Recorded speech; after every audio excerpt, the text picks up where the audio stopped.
Is Ken. A lot of people know you obviously as Leslie Chow, but we got this new role. Before we get into that, it's your birthday. Oh yeah, Happy birthday. You joined the show on your birthday. No, it's treating myself. My birthday wish is to be on First Take. So right? Who's better than you? You get to be with these two. No, thank you. I really appreciate you guys having me again. So thank you. So tell us about this new show, Dr. Ken. Oh yeah, it's loosely based on my life. I used to be a doctor at an HMO here in California, and also based on my family life. I have a wife and 2 kids, and it's really beyond a dream come true. I mean, this is kind of the happiest I've ever been, in terms of this situation. I can't believe that, and so grateful that ABC has allowed me to have a series. Much less, I mean, I was happy with the pilot, so my expectations have always been very realistic. So. Now, in the movie Knocked Up.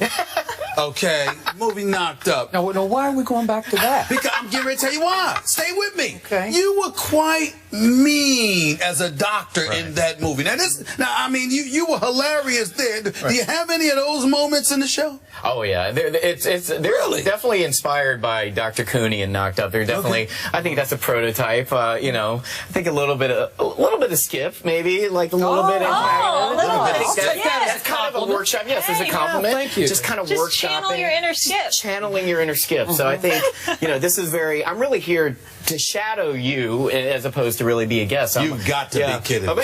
You've got to be kidding me. Skip Bayless on ABC?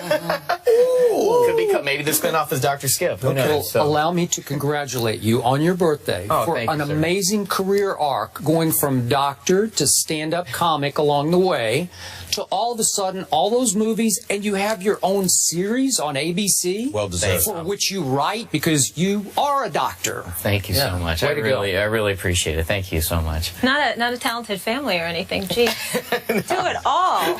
Right. Okay, let's talk some sports, because you're good at this. You are a huge NBA fan, and I think you've swung now your allegiance here in L.A. to Clippers more than Lakers, right? I do love the Clippers. I do love me some Clippers. I think you heard our takes to start this show on DeAndre Jordan. Your take, please. With all due respect, I disagree with your assessment of the situation. I do think that I'm going to get mean on you. That's fine, and I got your back. I'll take it on camera, and then okay, cool. So no tears today. It's my birthday. And you can cry if you want. I will cry. I will cry if need be. But I think DeAndre made the right decision, ultimately to go to the Clippers. And I'll tell you why. I think, the Mavs had the better pitch. Clippers had the better roster. It doesn't matter what the pitch is. That's you fair. Look at the roster. And you're also talking about a 26-year-old man making decisions that someone in my 40s, I'm 23, but someone in my 40s. We all are. Yeah. So I'm in my 40s and making those, I can't make decisions that well. So to me, it was obvious it was a bit of an emotional journey that he had with the Mavs and a bit of emotional decision. My managers always told me never make decisions in business based on emotion. That's kind of what happened. But you had the moratorium, completely legal, and he changed his mind and he went to the Clippers. Yes, he's gonna take a hit in popularity. He's gonna take a hit with some street cred. But at the end of the day, as ugly as this journey was, he made the right basketball decision. I don't think there's any question that he made the right basketball decision, but I'm wondering, you're 26 years old. It's not like you're a boy. You can pick up the phone and call the owner and tell him after you agreed to take his money that you changed his mind, right? What if his people said, or maybe his agent said, don't call anybody? That's common in business. What if he wanted to call Mark Cuban and he's like, don't call anyone until this all blows away? Well, here's the problem. The agent in question is a guy by the name of Dan Fagan, who's considered to be very, very tight with Mark Cuban. And when DeAndre Jordan was in his house and he had changed his mind, his agent his agent couldn't even get in the house. So clearly the agent he wasn't listening to his agent, because if he was listening to his agent, chances are he would not only call Mark Cuban, but probably would have taken the deal after agreeing to take the deal, because DeAndre changing his mind not only makes him look bad, it makes his agent look bad. Well, they weren't on the same page, but I'll play devil's advocate. What if, what if Fagan had, and I read about that, what if Fagan led into that path? And sometimes when you're talent and your agent tells you to do this, off camera, I'm pretty shy and pretty polite, and I'll be like, okay, and then they're telling you to go do this movie as opposed to this other movie. Oh, this is great. Oh, cool. And then if you're a people pleaser at heart, and I've met DeAndre several times, he is a lovely guy. I love him. He's a very nice guy. Very nice guy, and I think you're put in a very hard situation. Yes, it could be blame could be put both ways, but also when you're having an agent that's allegedly steering you towards the Mavs, sometimes you're in a bit of a pickle, and it gets ugly. Barricade him out of the house. Look, it was an ugly situation. At the end of the day, I think he made the right basketball decision. When the Clippers, when they're winning, it's going to be, people forget. I think you have fallen into the trap of you've gotten to know him, and I do think he can come across as a very nice guy, a fun guy to be around, as you've often said. He's great with the media, but again, from a basketball perspective, he's the kind of guy I wouldn't want on my team. I wouldn't want in my NBA foxhole, so to speak. Disagree there. Okay, I just don't think he has the highest basketball character, but I agree with you. He's a perfect fit as a third wheel behind Chris Paul, Blake Griffin, with Doc Rivers as his coach. He's a much better fit with your Clippers, which is why they're back in contention, than he would have been as the man in Dallas. I think he would have crumbled under that kind of pressure to live up to that contract in that town. I think in business, I think GMs and coaches make decisions like this all the time. No one knows about because, let's say, they're not in the spotlight. So if they're flipping their decisions, right on, telling a player, we're not going to trade you, and then they trade you. That happens all the time. I feel like this is a behind-the-scene thing that you just saw the underneath the rug, underneath the carpet, and it's just laid out for everyone to see. And the Clippers didn't do themselves any favor by emojiing and documenting all that. Yeah, emojiing. So, but I Doc, I'm going to put you on the spot. Yes, sir. It's all nice, good and dandy. You're sitting here, love having you on the show. You're a Clippers fan. You waffle back and forth. You're fair weather. I get all of it. The weather is fair in LA. Hey, it's better than fair. But let me throw this at you. Those few days when it was announced that he was going to Dallas and he was leaving the Los Angeles Clippers, how are you feeling about the Clippers at that particular moment as you pondered life without DeAndre Jordan? And it was just CP3, Blake Griffin, and Doc Rivers having lost out on DeAndre Jordan with no cap space to literally go out there and correct losing such an impactful player. Where was your mentality then, sir? I would like to know. Well, my biggest regret, yes, I did. Did I buy Mavs season tickets too fast? Yes, I did. Do I regret that? Yes, I do.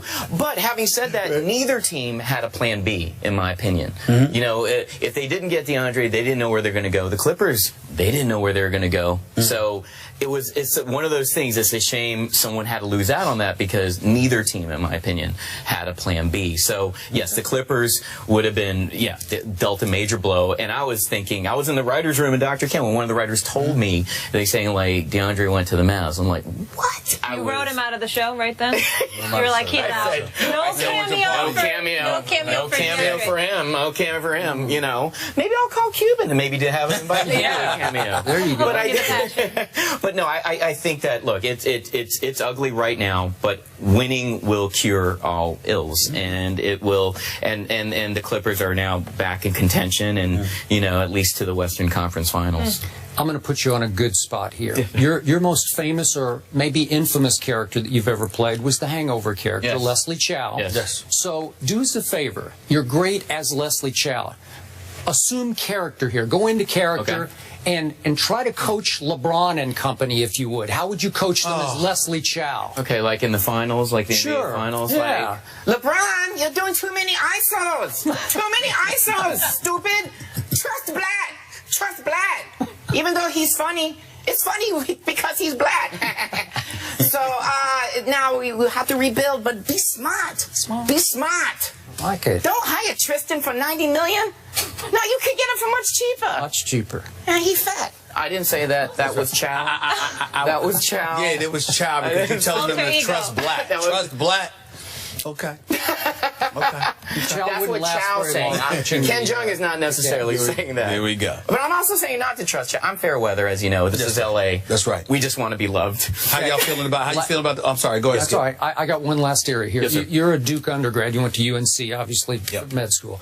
But the shock of the night, the first shock anyway, on draft night, was Jahlil Okafor of your Duke University did not go to the Lakers. Should have went. He should have went to the agree. Lakers. I mean, I think he's the new big fundamental. I mean, I think Towns is amazing. He's a genius, and he deserves to go first. But you don't pass up on Okafor. He did well. But 76ers played the Lakers in the summer league over the weekend. Jahlil did very well. I mean, Russell is great, and I think he is so talented. Is it a Duke thing? Is it? I think there is a stat where like Duke teams that have won championships, their top players have been number 3 in the draft. And it's almost like, there's almost like a stigma sometimes when, and this happened to Dean Smith in Carolina back in the day, when the top players of their programs, they would get drafted, they would assume that they're drafted high, or they're assumed that they're superstars because of the system.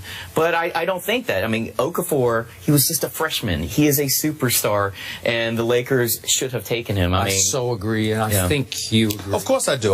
Listen, here's why no one had a problem with D'Angelo Russell being taken number 2 overall. You assumed that the Lakers had a deal in place for a big man if they were going to take the point guard number 2. Because it was LaMarcus Aldridge, it was Marc Gasol, it was DeAndre Jordan, even though I knew he wasn't going to leave the Clippers to stay in town and play for the Lakers. I mean, you saw all of these Tyson Chandler to a lesser degree, who ended up going to Phoenix, and Phoenix did well in free agency as well. You just look at it from that perspective, and you were just of the mindset they must have a big deal, a deal in place for a big man. And when that didn't reach fruition in free agency, now you're looking at D'Angelo Russell, even though they rave about him, point guard, they say 3 steps ahead of everybody. He sees the floor exceptionally well. He's going to be special. But you do find yourself looking at them and said, you passed up on a dude that's going to give you 20 and 10 a night. By the way, he might be 3 mental steps, but not 3 physical steps ahead of everybody. Right. I don't think he's an explosive athlete. Well, they talk about him as a point guard. They say they say he passes it to where you should be, not to you. They say he knows what he's doing, and he's just a quintessential floor general. They say he's going to be special. We'll see, but you don't teach the size and offensive ability that Jahlil Okafor has, and they passed up on him. I don't understand that. 7 turnovers over the weekend Russell had. He did. Good stat. This guy knows his sports. He's research too. Thank you so much for joining us. Dr. Ken on ABC. Yes or no? Clippers get out of the second round? Oh, yeah. Clippers get out of the second round. That's emotion talking. All right, they do. Happy birthday. Hope you have a great rest of the day. All right, moving on. We move from the association to the NFL. More serious subject here. Greg Hardy got his suspension reduced from 10 to 4 games, but the fight may not be over. The guys will react to that after the break. Keep it locked.